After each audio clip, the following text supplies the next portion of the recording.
قيوما سميعا بصيرا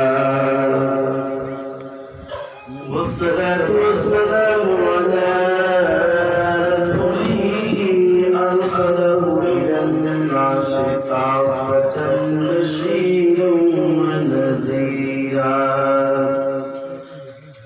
وعلى آله وأصحابه وأزواجه وذرياته وشهداء محبته كثيرا كثيرا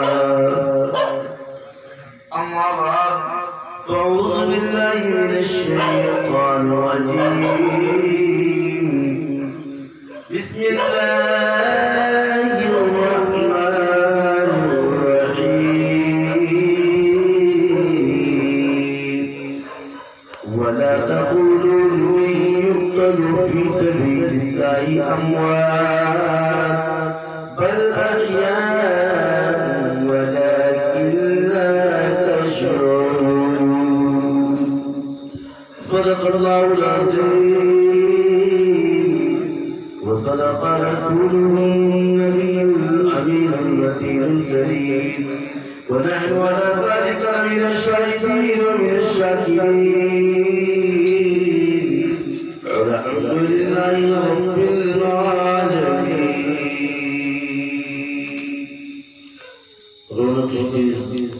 علماء کرام خواتین اسلام السلام علیکم ورحمۃ اللہ وبرکاتہ. یہ ماہ محرم الحرام شریف ہے.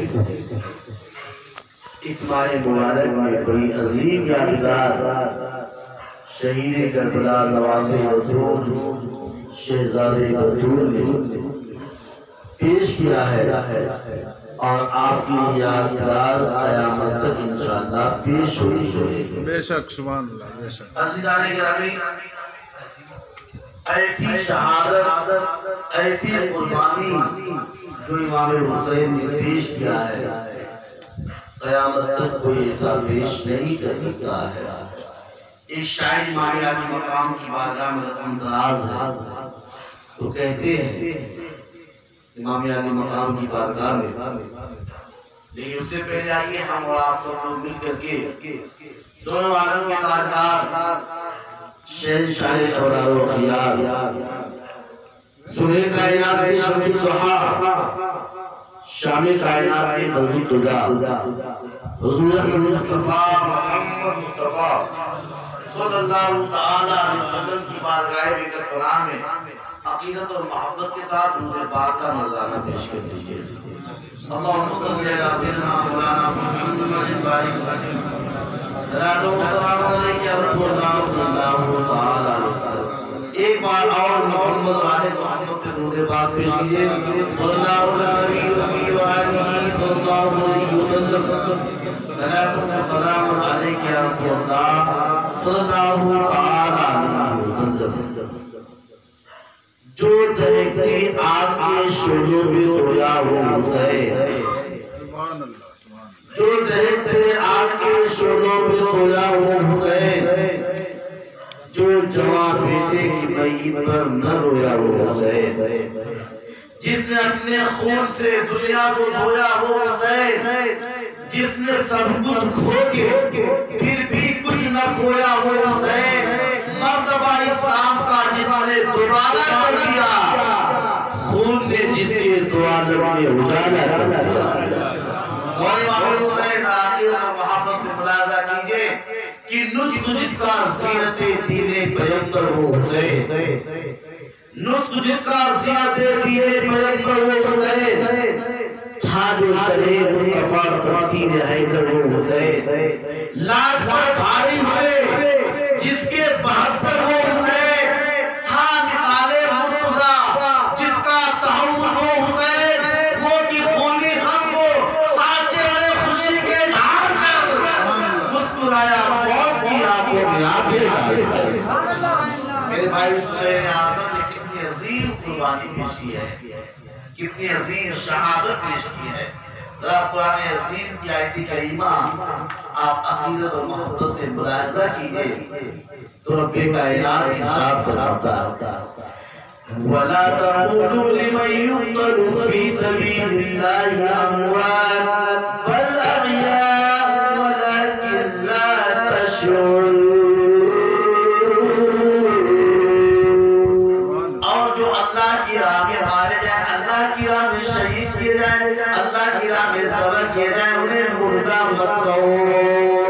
قرآن کہتا ہے جو اللہ کی راہ میں مارے جائیں، اللہ کی راہ میں شہید کیے جائیں، انہیں مردہ مت کہو، بلکہ وہ زندہ ہے، بل احیاء، بلکہ وہ زندہ ہے اور تم ان کی زندگی کو سمجھ نہیں سکتے۔ حضرات یہ قرآن کہہ رہا ہے انہیں مردہ مت کہو بلکہ وہ زندہ ہے، البتہ تم ان کی زندگی کو سمجھ نہیں سکتے۔ میرے بھائیوں، شہیدوں کی زندگی کو قرآن کہہ رہا ہے انہیں مردہ مت کہو۔ اللہ اکبر، کتنا عظیم درجہ ہے شہیدوں کا کہ وہ مرا نہیں کرتے ہیں بلکہ وہ ہمیشہ ہمیشہ کی زندگی پا جاتے ہیں، اور قرآن کہتا ہے وہ زندہ ہے۔ میرے بھائی، شہید کتنے بڑے درجے اور فضیلت کے حامل ہیں۔ اللہ اکبر، امام حسین تو تمام شہیدوں کے سردار ہیں۔ عام شہداء جو اللہ کی راہ میں قربان کیے جائیں، شہید کیے جائیں، ان کا مقام یہ ہے کہ جب کل قیامت میں جنتی جنت میں، دوزخی دوزخ میں، اپنا اپنا حساب و کتاب ہو کر کے لوگ اپنے اپنے اعمال کا بدلہ پائے جائیں گے تو جنت پہ پہنچنے والے لوگ بڑے خوش ہوں گے، مولا تیرا لاکھ لاکھ شکر ہے کہ تو نے ہمیں جنت دے دیا، جنت کی نعمتیں دے دیا، یہ جنت میں نہریں، یہ دودھ کی نہریں، شراب طہور کی نہریں، ایسے ایسے فروٹ جن کا انسان دنیا میں تصور بھی نہیں کر سکتا ہے، سب جنت میں موجود ہیں۔ لیکن شہید کھڑے ہو جائے گے، شہداء کی جماعت کھڑی ہو جائے گی، کہے گی اے مولا ہمیں جنت میں مزہ نہیں آتا ہے۔ اللہ ارشاد فرمائے گا میری بارگاہ میں اپنی جان قربان کر دینے والے شہیدوں، بتاؤ میری جنت میں کس چیز کی کمی ہے؟ شراب طہور کی نہر میری جنت میں، آب طہور کی نہر میری جنت میں، فروٹ میری جنت میں، حور و غلمہ کے بازار میری جنت میں، ساری نعمت کی چیزیں میری جنت میں موجود ہے، بتاؤ تمہیں میری جنت میں مزہ کیوں نہیں آتا ہے؟ شہداء کرام حضرت کہے مولا تیری جنت میں سب ہے، ساری نعمتیں ہیں، لیکن اللہ پھر بھی ہمیں تیری جنت میں مزہ نہیں آتا۔ اللہ فرمائے کیوں؟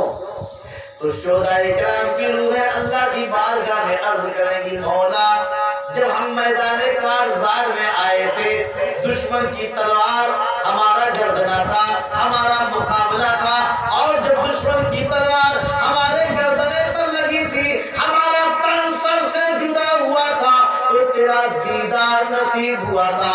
مولا تیرے دیدار کے وقت جو لذت مجھے میدان کارزار میں آئی تھی وہ لذت تیری جنت میں موجود نہیں ہے۔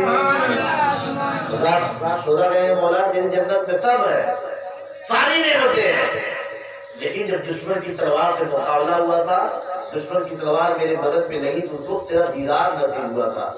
یا اللہ جو لذت اس وقت موت شہادت ملی تھی وہ تیری جنت میں نہیں ہے۔ اے اللہ ہماری آرزو یہ خواہش ہے ہم کو دنیا میں پھر بھیج دیا جائے، دشمن کی تلوار ہو، میدان کارزار ہو، دشمن کا مقابلہ ہو، اے مولا تیرا دیدار ہو، اور اسی طرح مجھے بار بار بھیجا جائے۔ ہمیں جنت پر لذت نہیں جو دشمن کی تلوار کے نیچے میدان کارزار جائے۔ میرے بھائی ذرا غور کیجئے، شہادت کی لذت کتنی عظیم ہے۔ شہداء کرام کہے کہ جنت میں بھی مزہ نہیں آتا۔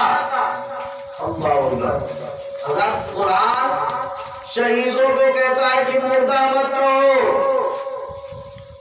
جبکہ ہم دیکھ رہے ہیں شہید کا گردنا کرتا ہے، ہاتھ کرتے ہیں، پاؤں کرتے ہیں، خون نکلتا ہے، پورا جسم لہو لہان ہوتا ہے، تو پھر اس کو مردہ کیوں نہ کہیں؟ یہ قرآن کہہ رہا ہے میرے بھائی، قرآن کہہ رہا مردہ مت کہو۔ اور ایک بات یہ بھی یاد رکھیے، جب شہیدوں کو مردہ کہنے پر قرآن پابندی لگا رہا ہے تو پھر نبی کو کیسے مردہ کہا؟ نبی کی ہی محبت میں، نبی ہی کے عشق و محبت میں تو شہید شہادت کا درجہ پاتا ہے۔ تو پھر جب شہید مرا نہیں کرتا تو نبی کیسے مرا کرتے ہیں؟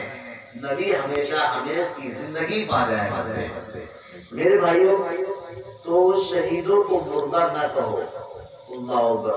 اس کی ایک مثال دیکھیے، حدیث پاک میں ہمارے آقا صلی اللہ علیہ وسلم شاہ فرماتے ہیں، جب شہید پر تلوار چلتی ہے، تیر چلتے ہیں، زخمی ہوتا ہے، خون نکلتے ہیں، اس کو کوئی تکلیف کا احساس نہیں ہوتا، اس کو درد کا احساس نہیں ہوتا، تکلیف کا احساس نہیں ہوتا۔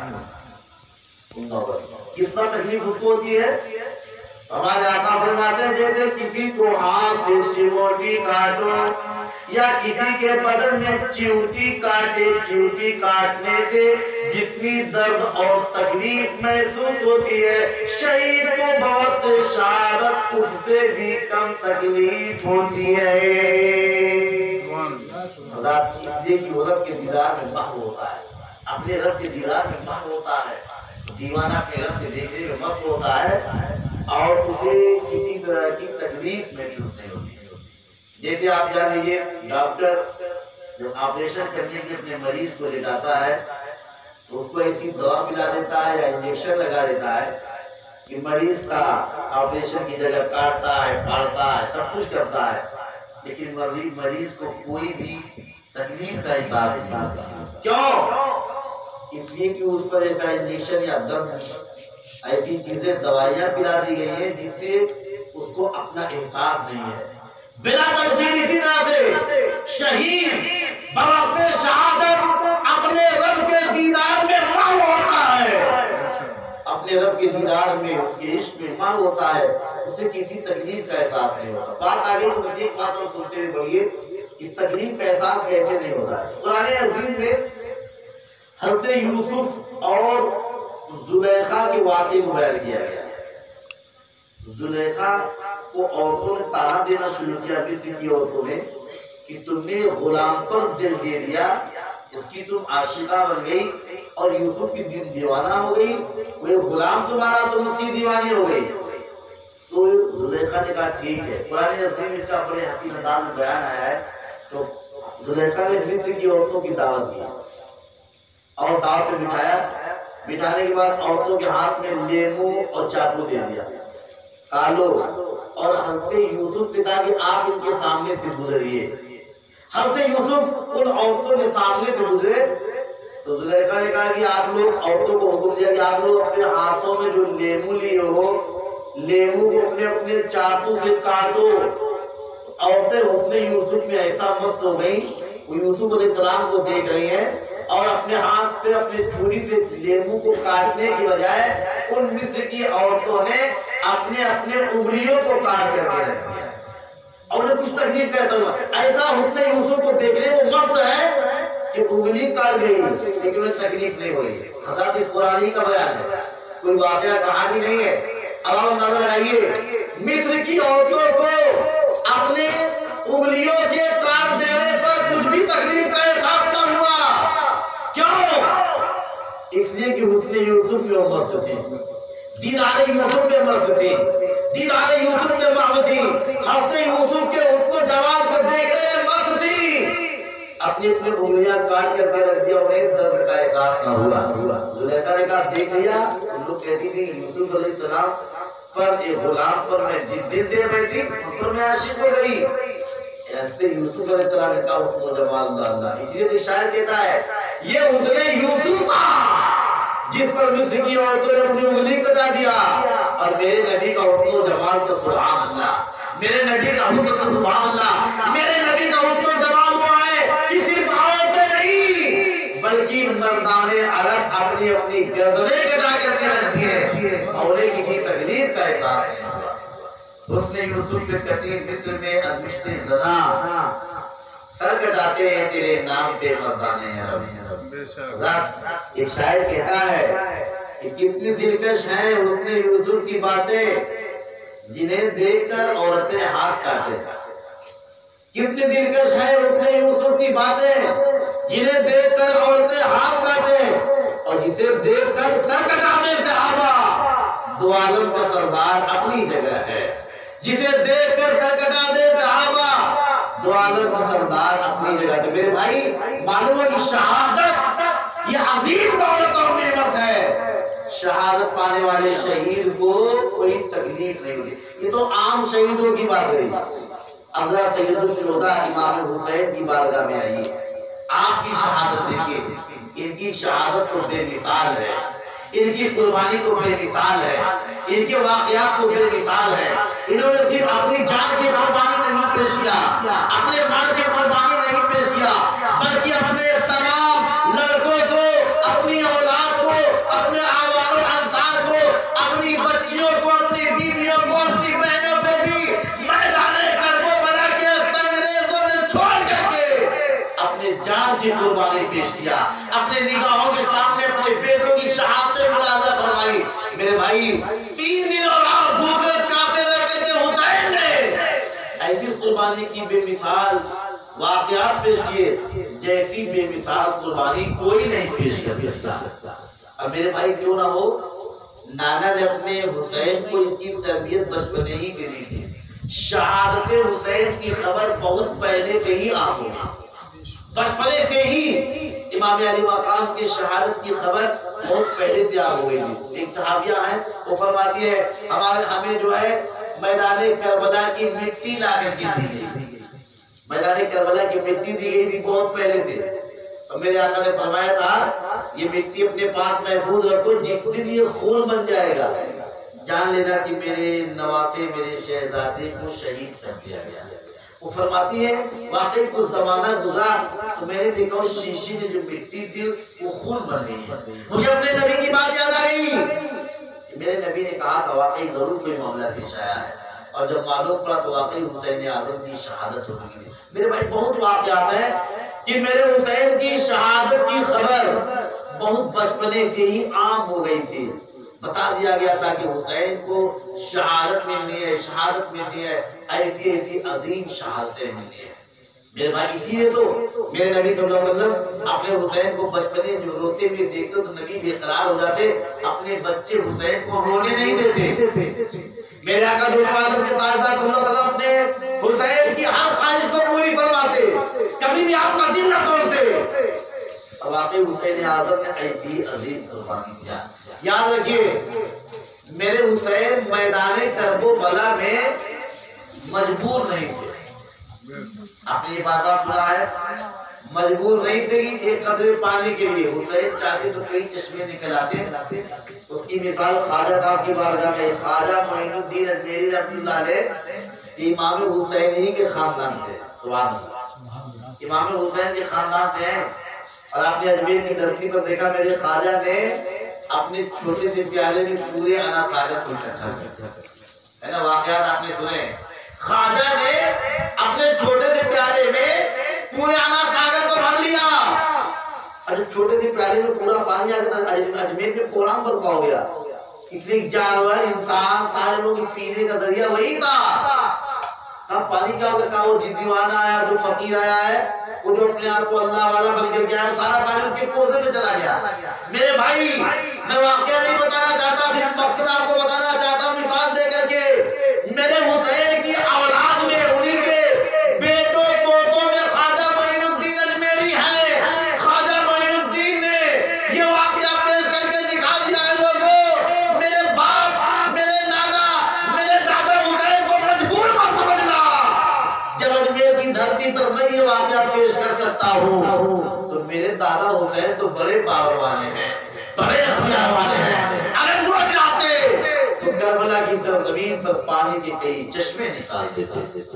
میرے بھائی امام علی مقام کی شہادت کیوں پیش ہوئی؟ امام علی مقام کو اتنی بڑی مشکلات کا سامنا کیوں کرنا پڑا؟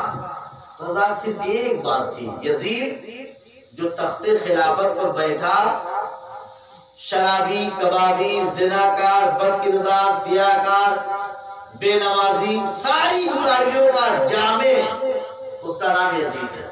معاذ اللہ، یزید بہت بڑی کمینے آدمی کا نام ہے جو ہر ناجائز کام ہی کو کیا کرتا تھا۔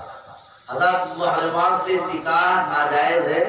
محرمات کا مطلب یہ کہ اپنی ماں، اپنی بیٹی، اپنی بہن، اپنی پھوپھی، لیکن یزید نے اس کو بھی جائز کر دیا تھا اور خود اپنی پھوپھی سے اس نے نکاح کر رہا تھا۔ یزید ایک بے دین بد مذہب، آپ سوچیں امام حسین جو نواسے رسول شہزادے بطول، جن کے گھر قرآن اترا، جن کے گھر شریعت کی باتیں ہوتی، جن کے گھر سے دین کا پھیلاؤ ہوا، وہ اس کے کمینے ہاتھ پر بیعت کیسے کر سکتے تھے؟ حضرت آج جیسے ووٹنگ ہوتی ہے، ووٹ کے ذریعے سے اپنا سربراہ چنا جاتا ہے، اسی ذریعے سے، اسی طریقے سے شریعت میں پہلے خلافت چنی جاتی تھی تو ووٹنگ کے ذریعے نہیں، لوگ آ کر کے اپنا ہاتھ ان کے ہاتھ پر رکھ کر کے عہد کرتے تھے، وعدہ کرتے تھے، جیسے آج پیری مریدی ہوتی ہے، پیر صاحب کی بارگاہ میں مرید حاضر ہو کر کے عہد کرتا ہے، وہ گویا پیری مریدی ہی تھی، یعنی اپنا خلیفہ، اپنا حاکم، اور وہی حاکم ہوتا تھا، وہی خلیفہ ہوتا تھا جو سب سے زیادہ پرہیزگار، سب سے زیادہ نیک، سب سے زیادہ شرعی پابندی کرنے والا ہوتا تھا۔ ہمارے نبی صلی اللہ علیہ وسلم، نبی کے بعد حضرت ابوبکر صدیق رضی اللہ تعالیٰ عنہ، ان کے بعد حضرت عمر فاروق اعظم رضی اللہ تعالیٰ عنہ، ان کے بعد حضرت عثمان غنی، ان کے بعد حضرت مولا علی، ان کے بعد حضرت امام حسن، 6 مہینے تک یہی تک خلافت ہے۔ اس کے بعد حضرت امیر معاویہ بادشاہ بنے، خلیفۃ المسلمین بنے، انہی امیر معاویہ کے بیٹے کا نام یزید ہے۔ امیر معاویہ جنتی ہیں، صحابی رسول ہیں، لیکن یزید کا وقت اپنی بدعمالیوں کی بنیاد پہ جہنمی ہے۔ میرے بھائی، یزید نے امام علی مقام کے سامنے اتنا بڑا یہ واقعہ پیش کیا، اتنے لوگوں کو قتل کروایا تو کروایا ہی، اس کے بعد اس نے مدینہ شریف پر چڑھائی کیا، 3 دن و رات مسجد نبوی میں اذان نہ ہونے پائی، مسجد نبوی میں گھوڑے بندوائے، اپنے فوجیوں کے گھوڑے کھچر بندوائے، اس نے 3 دن و رات مدینے کی دوشیزہ بچیوں کو، دوشیزہ لڑکیوں کو اپنے فوجیوں پر حلال کر دیا، معاذ اللہ، اور اس کے فوجیوں نے بہت ناجائز برے کام کیے۔ مسجد نبوی شریف میں 3 دن رات اذان نہ ہونے پائی، تقریباً 10,000 صحابہ کرام کو اس نے قتل کروایا، معاذ اللہ۔ بہت برے کارنامے یزید کے ہیں۔ اس کے بعد اس نے خانہ کعبہ پر چڑھائی کیا، مکہ المکرمہ پر خانہ کعبہ میں آگ لگوایا، غلاف کعبہ جل گئی، خانہ کعبہ میں پتھر برسوائے، ادھر خانہ کعبہ میں اس کے فوجی لوگ پتھر برسا رہے تھے، اور ادھر یزید کا وقت کی موت ہو رہی تھی، اور تڑپ تڑپ کر کے ایسی، مطلب اس کے پیٹ میں درد کا مرض ہوا، ایسی تکلیف کی پانی کا ایک قطرہ جاتا تو جیسے چھری چبھتی، تیر چبھتا، اور پیاسا تڑپ تڑپ کر کے یزید مرا۔ جب لوگوں کو خبر کہ یزید مر گیا تو اس کے فوجی لوگ واپس گئے۔